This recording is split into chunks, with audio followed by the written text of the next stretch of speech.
delete that. Withdraw that OSC. This autocorrect stuff is killing me.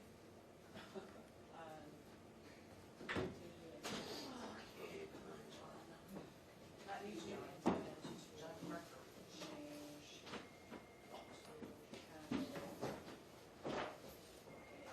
Hello? No, we do not have a custody, but we're waiting for John Parker. Thank you. Yeah. Okay, bye. Judge, John is still on the record. Do you want me to- This is my job. Do you want me to call up for the custody? Or should we just kind of? You know what, now I have mine too. Let us know when she thinks it's almost done, so. Yeah, yeah, that's a good idea. We have to look at it. And then maybe we can go on. He's probably right. Maybe I can get 13, we can do this. Some of this. Yeah, although we need a couple of And this is two. This is important to know. So tell Stephanie to come in and do that then. Yeah, might as well. While we're. Yeah. Okay. Yeah. Judge, Stephanie, let's just start with the Capobianco while we're waiting for John Parker to finish up in court 4, and then when we're on a little break, we my can guess. take a break and I'll let you know when John. And then we can Look up, you see John Parker walking. So, yeah, John is here, but Nat isn't here. Hang on. John, you gonna? Oh, no. Here's Nat, he's Yeah, here, so you okay, can we're call all up for good. the defendant. Okay, bye. Okay. You'll probably see John Parker before I do, Yeah, so yeah. just let Stephanie know to call me when he Yeah. arrives. And then do we? Huh? Do we actually have a custody? Nope, we do not have a custody. That case belongs to quorum 2. What happened was they got reassigned just recently to quorum 2 because they did a change of plea in their case, Okay. and then they took the OSC. Yeah, because his was beauty. Yeah, I wrote it. You did identify where you are in the meeting. I'm glad I could. Yeah, I mean, saving a bunch of movies through us and a bunch of research. Judge filed Monday, Of course. motion and response. So I can write the response without even. Yes. Okay. That'll be sometime. No, that's, no. Because you're gonna go, Yeah, yeah, yeah. Oh, I mean, it's practical variant. you're gonna go right after this. Number, like, what I meant was, practical variant. So, sometimes after 10. So that's up to, yeah, that's like, campaign time. So, maybe.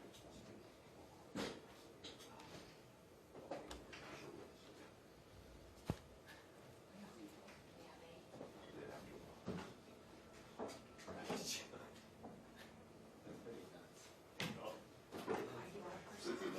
Okay, thank you, we're here. That, Thanks.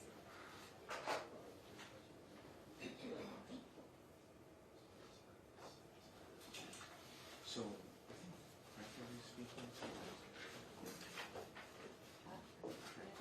Yeah. Or we'll do this. we call it 10:30. Yeah, practically speaking. This is how we are here. The rest of the is on time. Plus we can, anyway, yeah. You have to leave. I just talked to him.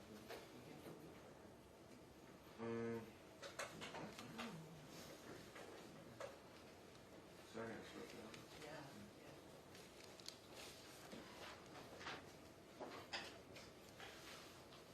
So I might as well clear up that one. He's going for 4. But he's it's not like he's in prison. Yeah, yeah, yeah. I mean, he's going for 4.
And that's just a copy of it. Okay.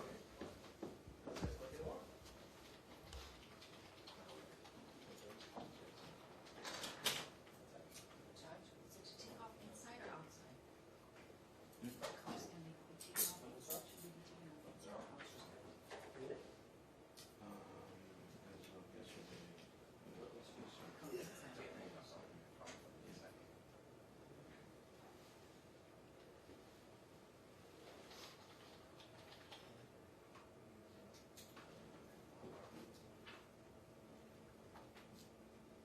Calling criminal case 16-1-0133, State of Hawaii versus Steven Capobianco, jury trial. Good morning. The record will reflect the presence of counsel for the parties. The defendant is present. The jury is not present. We have a matter that we will be taking up out of the presence of the jurors. Mr. Akakū, you were the one that raised the concern. With the court's permission, if I could allow Mr. Nardi to That's argue right. this issue. He had previously argued the issue. Thank you. I think what's before the court is a request by the state regarding introduction, and it was unclear to me whether it was going to try to play the whole video or elicit parts of the video via Detective Nelson Hamilton. And the video I referred to is approximately, I think it's a little over a 3-hour drive with Mr. Capobianco in the backseat of a patrol car with at least 2 officers in the front where they drive to Maui and back. We did not get the entire video until the presentation of evidence began.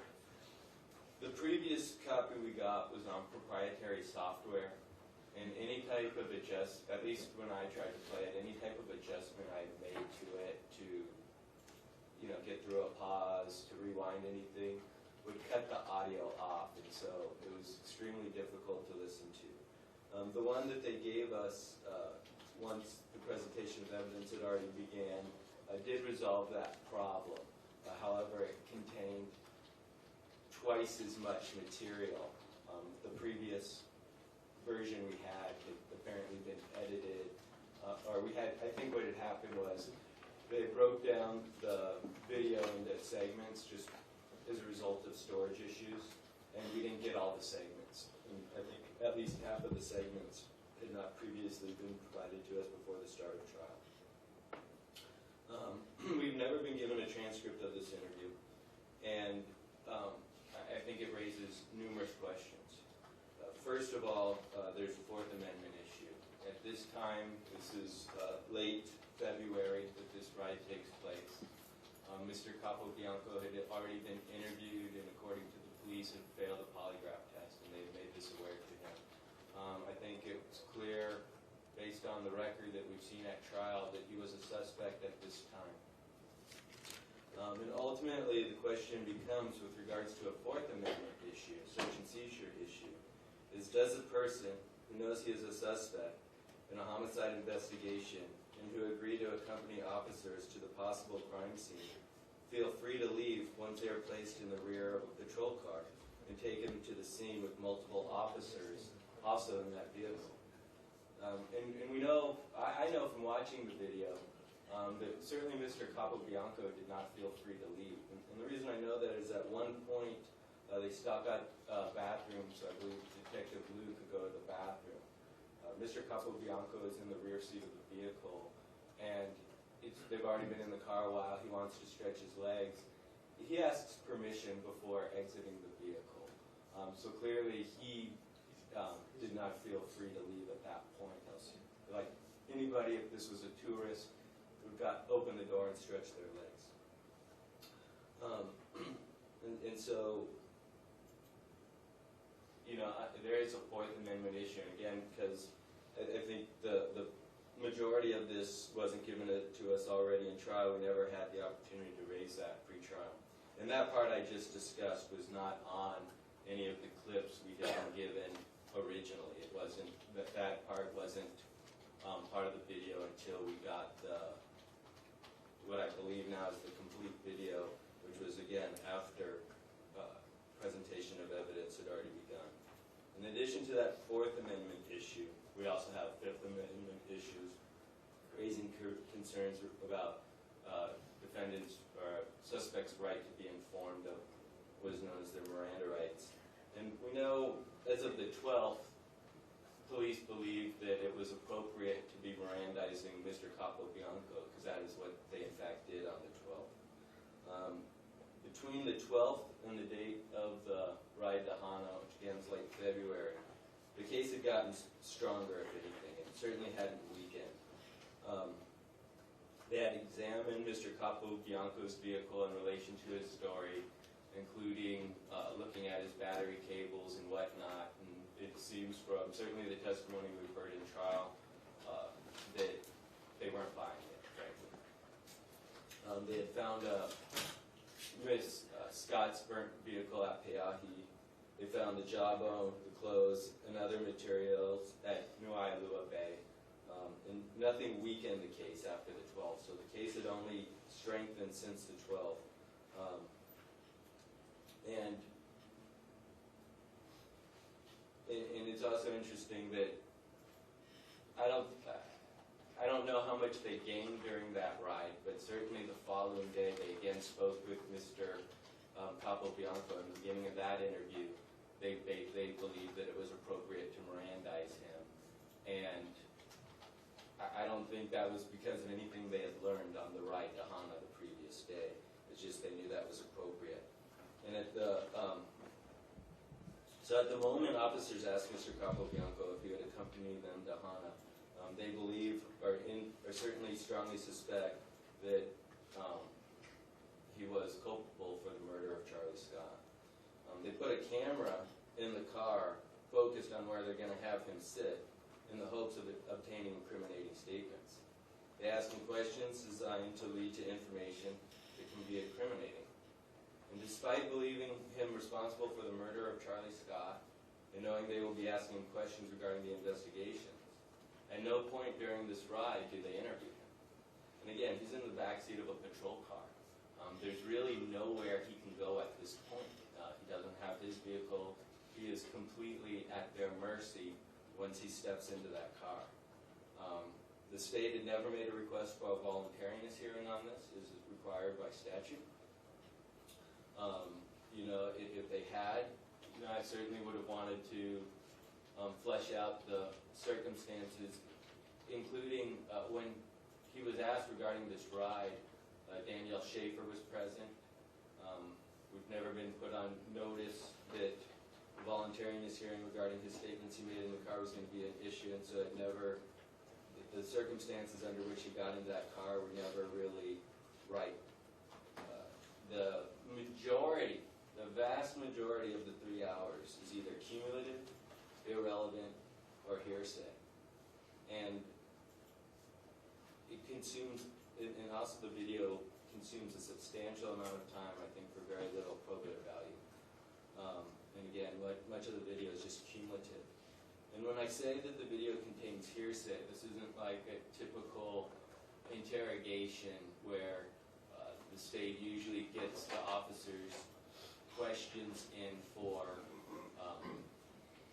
to give context to the answers. We have discussions that are in fact unrelated to the investigation. We got Detective Blue talking about what happens when he eats beans. Later in the video, he talks about he's going to a bachelor party soon. I think it was in Vegas, and just a variety of topics. As I said, this is a 3-hour video, and there's a variety of topics that have nothing to do with this case, and it's more in the form of a discussion. Now, that doesn't, in my opinion, change the fact that this is, in fact, it was designed to elicit evidence, and I think that was even the general discussions, and in fact, the way to lure Mr. Capobianco to feel free to speak, kind of to have some kind of solidarity, to kind of soften him up, if you will. I think the whole ride out there was a very sophisticated interrogation in that respect. Let's put him in a position where we'll be able to talk to him for a while, gain his confidence, if you will, and then kind of be asking him questions that we can use against him later. And again, at no time during this do they ever advise him of Miranda. And so With all those problems, Your Honor, I just don't think that at this point it's appropriate to play this video. We have both a Fourth Amendment concern, a Fifth Amendment concern. I also think it's going to consume too much time for not enough probative value, multiple hearsay, and I do believe it's extremely prejudicial. Mr. Rivera. You know, the state concedes that the video that is being referred to in this case was untimely in its entirety as far as the defendant got to it. But nevertheless, counsel did make several specific factual inaccuracies. I'm not sure if that was intentional or he just forgot the facts. But defendant didn't go in a patrol car to the K9 yard. He went in an SUV. He wasn't in the back seat. He was in the front seat. The camera was on him, and detective, they made it clear, Wendell Lou was driving, defendant's over in the front seat, and Detective Hamilton is in the back seat. So there's no patrol car interrogation drive out to Honda. And the defendant himself could probably verify that, but it was made clear, it's in the videotape too. It's also clear in the videotape that he was made aware that the defendant was going to be videotaped. Back in 2015, this is part of the voluntariness hearing. Again, I'm not sure why counsel's arguing the state is required to request a voluntariness hearing on the rules. No, we're not. But a voluntariness hearing is required to be had if there's a statement made by the defense, but we're not required to request that from the court. But we did have the voluntariness hearing in 2015. We had a second voluntariness hearing in 2016, just this year during the middle of the trial with Detective Wendell Lou. Again, the only issue the state wanted to be clarified is what was the decision with respect to the tape. Whether it's going to be played or not, because at the time when Detective Wendell Lou was there, they had not received, the defense had not received the entire 11 portions of the tape. I believe they either received 5 of 11 or 6 of 11, but the others were outstanding, and we've already conceded that. In fact, we got that. When we got that, we turned it over to the defense. We didn't get it until after the trial started as well.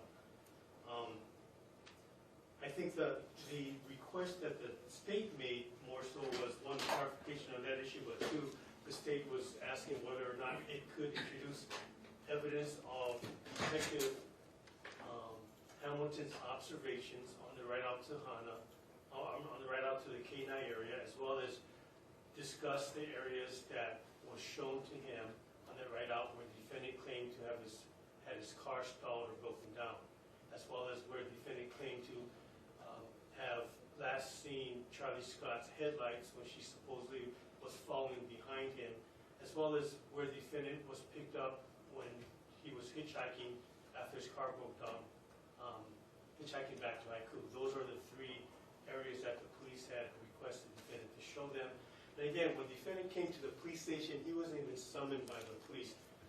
They asked his cousin Danielle for an interview. She came voluntarily, but she came with the defendant. He came on his own. And the part where counsel again makes a stretch that he was not free to go, Your Honor, the tape speaks for itself. He's got the same demeanor, same calmness, same tone of voice, same facial expressions that he had in the previous 2 interviews, where he seems completely comfortable. He's answering questions, he's discussing, he's giving information. At no time does he appear to want to leave. At no time does he ask the police officers, I want to get out of here, I don't want to do this anymore. And at no time does he show any signs of discomfort or, again, that he does not want to be there. Again, those are the 2 issues the state was requesting during this bench conference. One, just clarification with what's going to happen with the interview, and we will defer to the court on that. But the second portion is whether or not Detective Hamilton would be able to testify as to the areas that were shown, the specific areas that the state just mentioned that were shown to both detectives, Wendell Lou and Nelson Hamilton.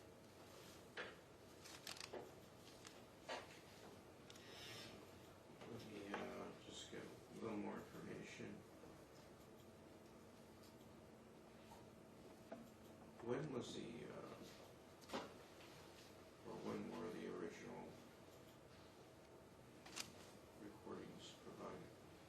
original recordings were provided to us back in 2014, I don't have the exact date, and When were they made available to the defense? and they're made available to defense at that time back in 2014. These are the 5 of the 11 or 6 of the 11 portions or segments. I'm told it's November of 2014.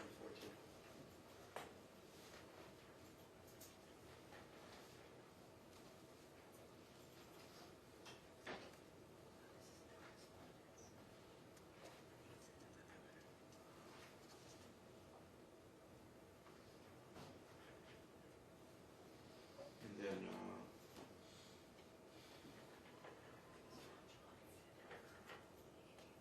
I'm assuming in looking at these, it would have been apparent to someone that this was not the entire trip out to Hawaii.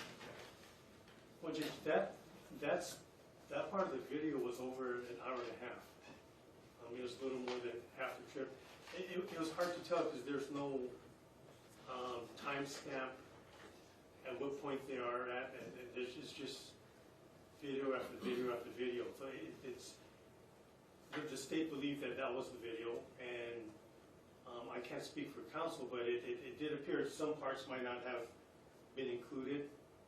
So I guess in answer to your question, yes, it appeared there was something missing, but it's hard to tell what was missing and whether this comprised of the entire ride or not.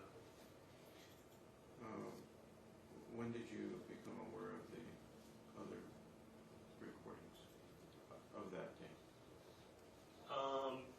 It wasn't until after Detective Hamilton reviewed it. When Detective Lou had reviewed it with us, that was what he remembered.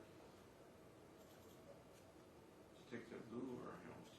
No, well, the state reviewed it with Detective Lou first, and that was what he remembered the video being. So it was not brought to our attention until after we reviewed the video with Detective Hamilton. And then he noticed that, hey, there's portions that are not there. When did that? And, that was in sometime in July of after the trial had already started. And then once the state learned of that, the request was made to the person who did the recording. And I think at that point, we did place on the record how the miscommunication went through, where Detective Lou did not realize he only received 5 of 11 or 6 or 11 and submitted that without checking up on it back in 2014. And then when the audio technician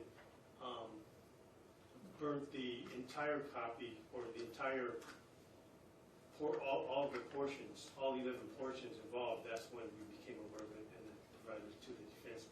And I believe that was in July of 2016, after the trial had already begun. Yeah, so who had these? It was with the audio technician Who's at the Maui Police Department. I don't have his name. Jason Kohama. Okay, Jason Kohama. Could you give me that name again? Jason Kohama.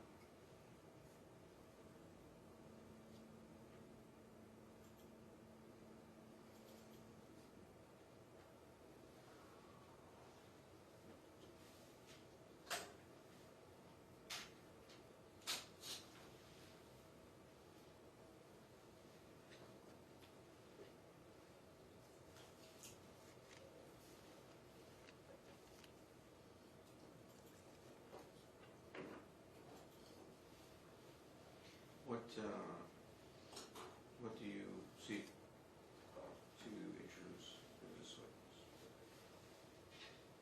Through Detective Hamilton. Correct.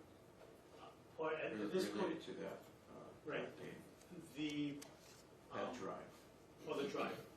Well, there's portions on the drive where the defendant does mention that, I believe he mentioned he's killed and skinned raccoons before, and there's like no big deal to him. And they're talking about, I think the conversation is around hunting, and that he was able to, skin and dress raccoons, and that they're small little things, and you have to eat a number of them. That, as well as other conversations where he will talk about one portion. He mentioned that he had his dog Chunk with him out on the ride, and then realized that, oh no, that's not right, and changes and said, oh no, Chunk wasn't with me the night that the car broke down. But at the very beginning, he does state that his dog Chunk was with him when his truck broke down.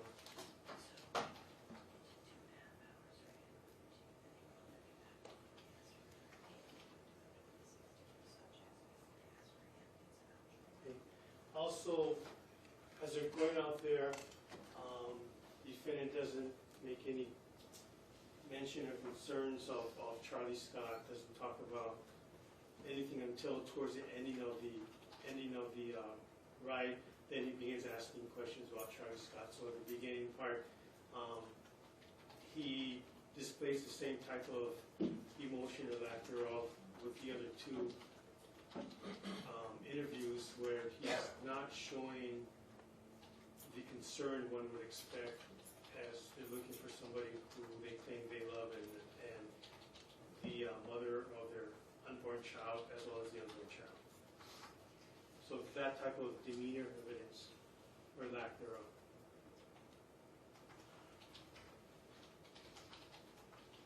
Then you made reference to various points that he identified. Right. The defendant, with respect to let's start with the, he does show the detectives where his car was supposed to have broken down on Saturday night, early Sunday morning. But then when he's asked to show when he was picked up by, when he was hitchhiking and picked up by a driver, I think he shows multiple places, in addition to where the next night, where supposedly Charlie Scott was behind him, he saw the rear view lights. He shows them a certain place that may be consistent with prior statements. This is when it's alleged that she was driving behind him and then they lost sight of each other, That's correct. or he lost sight of her. Or he lost sight of her headlights. Mhm.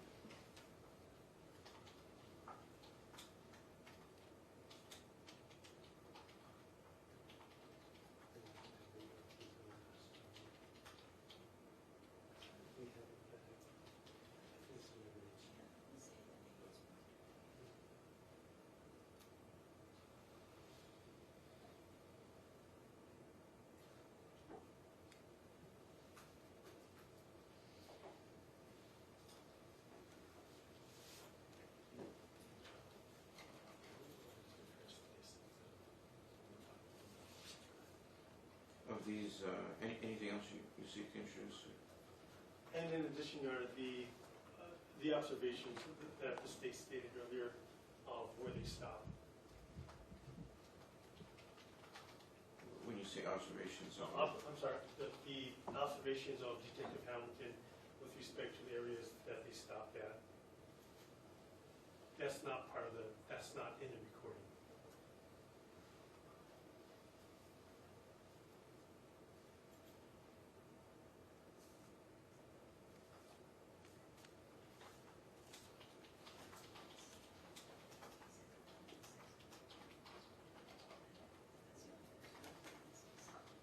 so that's not part of the recording, the other areas that you seek to introduce, or any of those not disclosed in 2014? It's hard to tell, because when they get out of the car and he shows them where his car supposedly broke down, that's not on the recording because they're getting out of the car. The recording is only within. So the state would seek to introduce that portion where Detective Hamilton would testify about getting out of the vehicle. Other than, I'm talking about Okay, I'm sorry. portions of it that were recorded. I'm not aware of any portions that were recorded of them getting out of the car. No, that's not what I'm sorry. I'm not making myself clear. of the recording, portions of the recordings that you seek to introduce, were any of those portions not disclosed in 2014?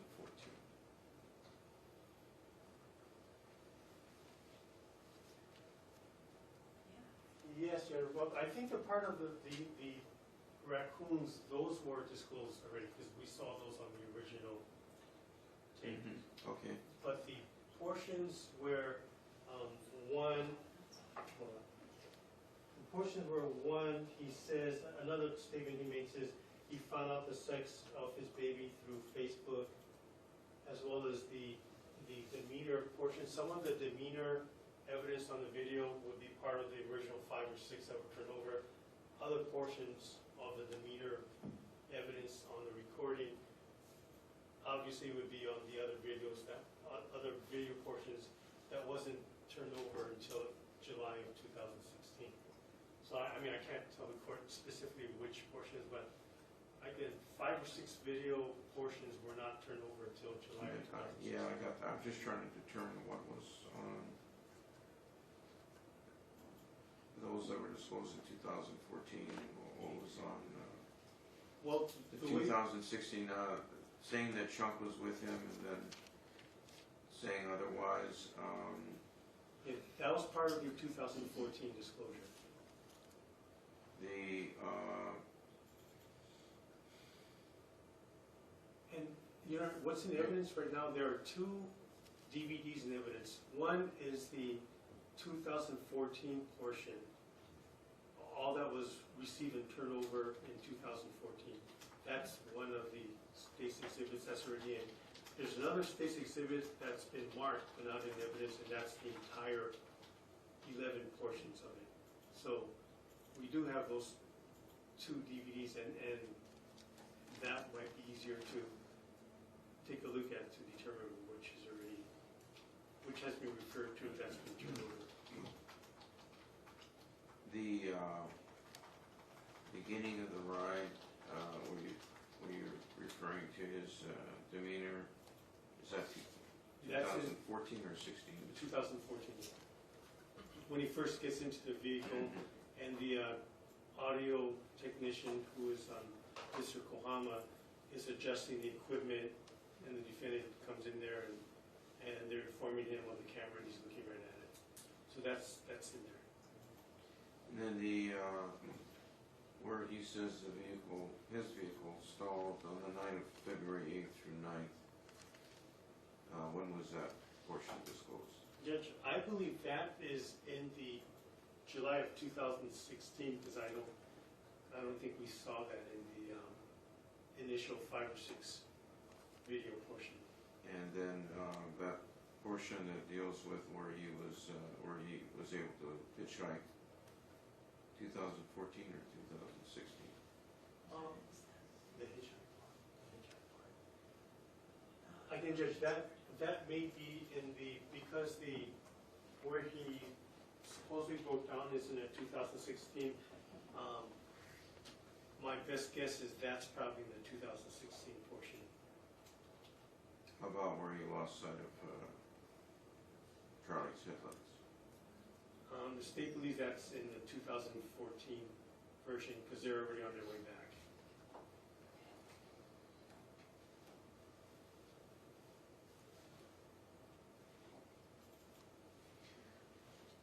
All right. Now, it sounds to me like there's a lot of information that has to be sorted out here. And the court needs to conduct a hearing on that, out of the hearing, presence of the jury, and it sounds like it's going to take, it's not going to be a short hearing. Also, the court would need to review the videotapes. And, so, what we'll need to do is we'll need to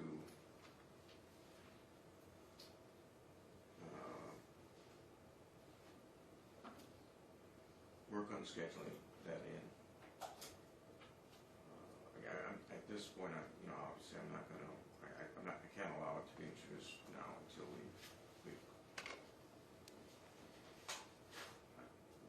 I have ruled on it, and obviously to rule on it, I need to conduct a full hearing.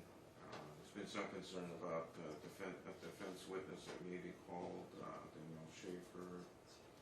So I need to provide enough time to have any, for the defense to have any witness they would want to call.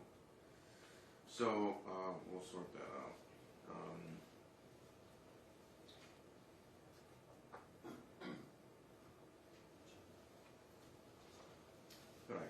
But I won't be presented now. That's fine, Your Honor. Let's take what's next. And I appreciate the honor's ruling. I would just note for the record, given the representations of the state, we're probably just to want some time with regards to the raccoons case. I think we would like to move that a little bit in way of a motion on it. Sure. Yeah, I want to make sure that both of you have a full and fair opportunity to present what you feel should be presented. But this sounds like this is going to cover quite a bit of ground. So, Judge? yeah. So at any rate, we will have to work on our schedule this week.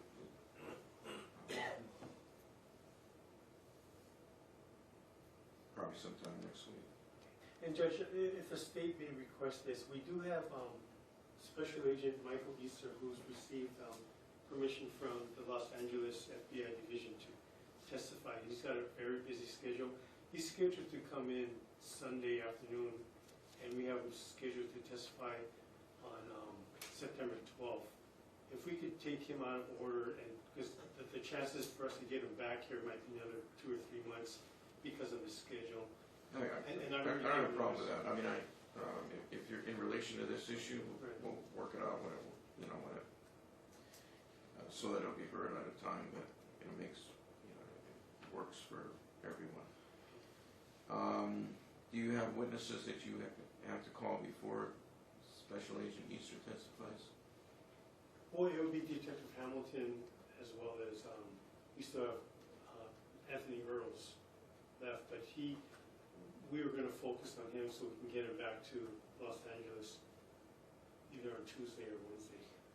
But are there any foundation witnesses for, Special Agent Easter? We were discussing about agreeing to certain the telephone records, and we do have the sealed certified copies of the phone records that are going to be relied on pursuant to the rule. All right. Then.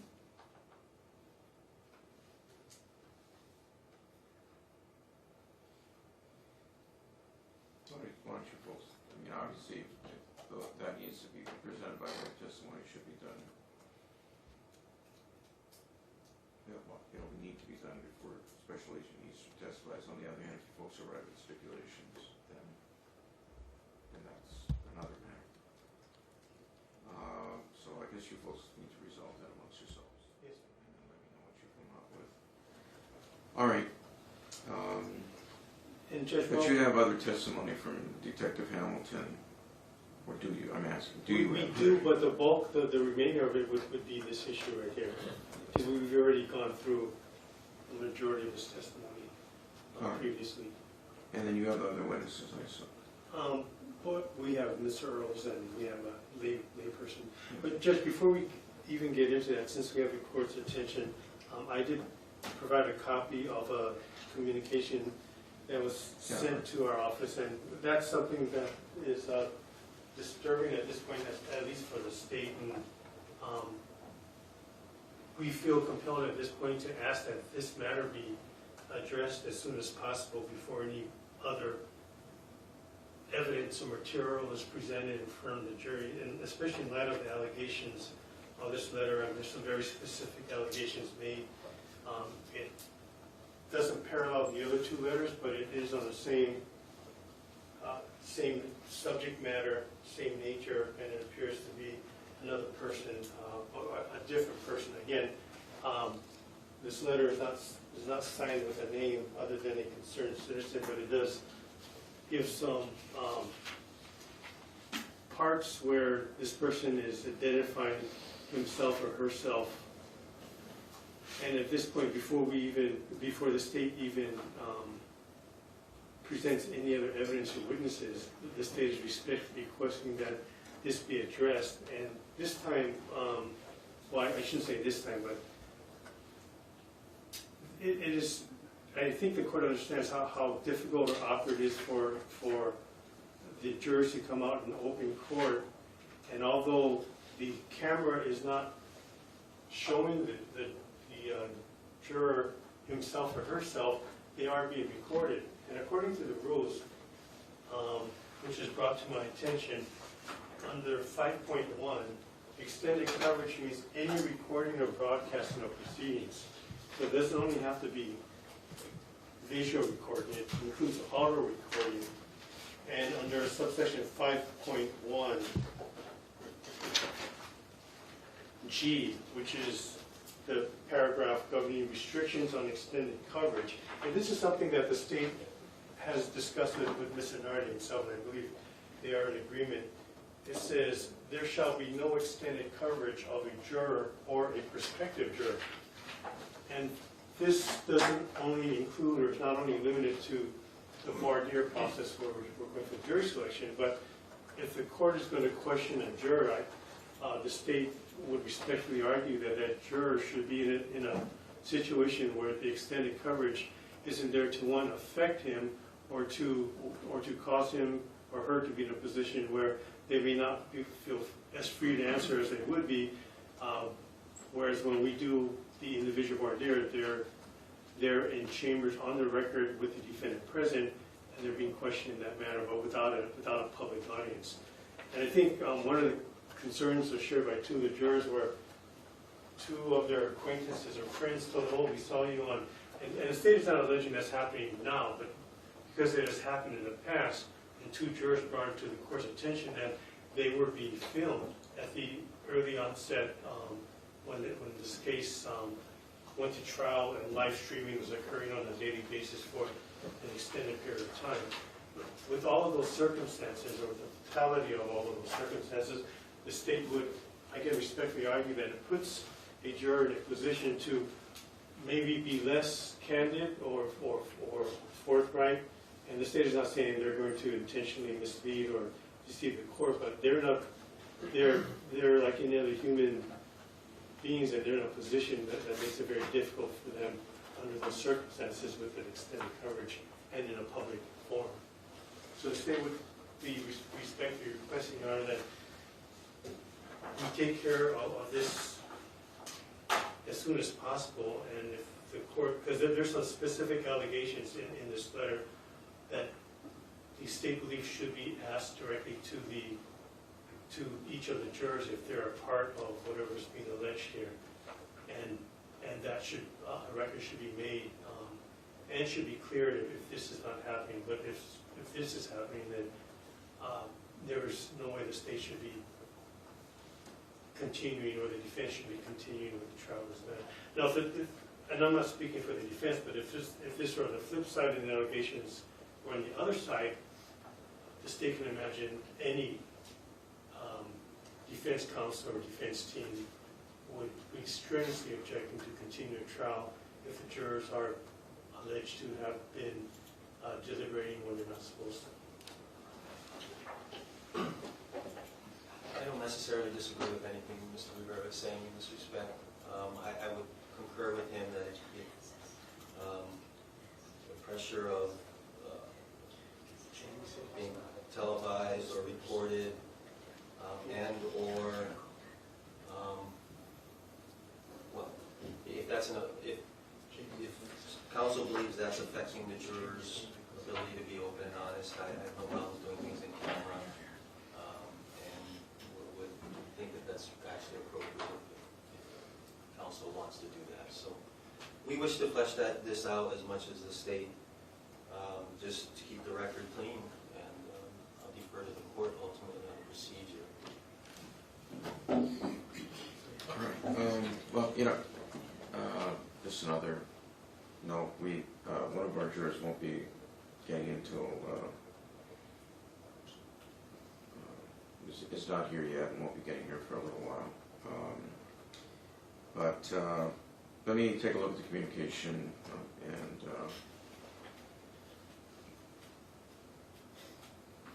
try to sort it out.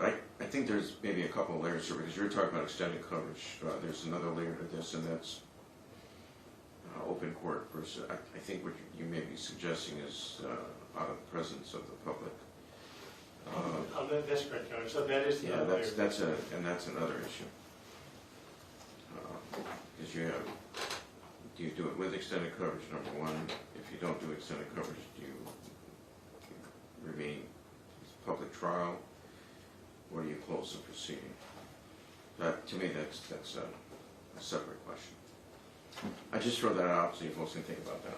I mean, I just have one point of clarification relative to the first issue in terms of what Detective Hamilton is going to be allowed to testify in the video. If we go forward today then, and it's for a limited purpose and not touching upon the video because there's no final ruling, am I going to be cross-examining today, or is that going to be deferred until after his total testimony, a ruling on that? No, it kind of depends on what kind of lineup you have. Some of this is going to, I guess, depend on what you folks do with stipulations, if any. You're certainly not required to stipulate to anything, but if you do that, I'm assuming there's going to need to be some sort of foundation before Special Agent Easter testifies. So that's it. If you want to testify first thing Monday morning, you're going to have to resolve that issue today. So, at any rate, I just put that out. There's a few things in play here, but I would probably have you cross-examine in those areas and let the jury know that you're subject to recall. The areas that within the scope of the examinations that has occurred.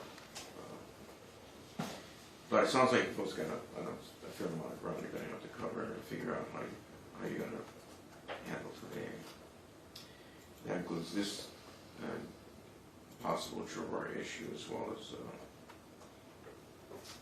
these other witnesses. And I ask you folks to think about what I think is your position, and that is that not only is there no extended coverage, but there's the proceeding being occur out of the viewing of the public. So, at any rate, I'll soften my position. If it's just me bringing that up in terms of in camera,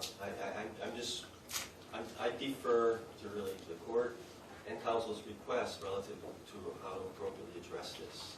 But if it's my request to do this in camera that's causing the court the concern relative to that, I'll withdraw that particular request. okay. All right, we'll take a recess. You know what? Under any sort of circumstances, assuming we had no problems today, and just for the benefit of those doing extended coverage, I don't see us starting before 10:30 anyway. So, all right, just so that. Are we recessed to 10:30? Right. But use the time, please. We've got some ground to cover. Thank you. So court is in recess.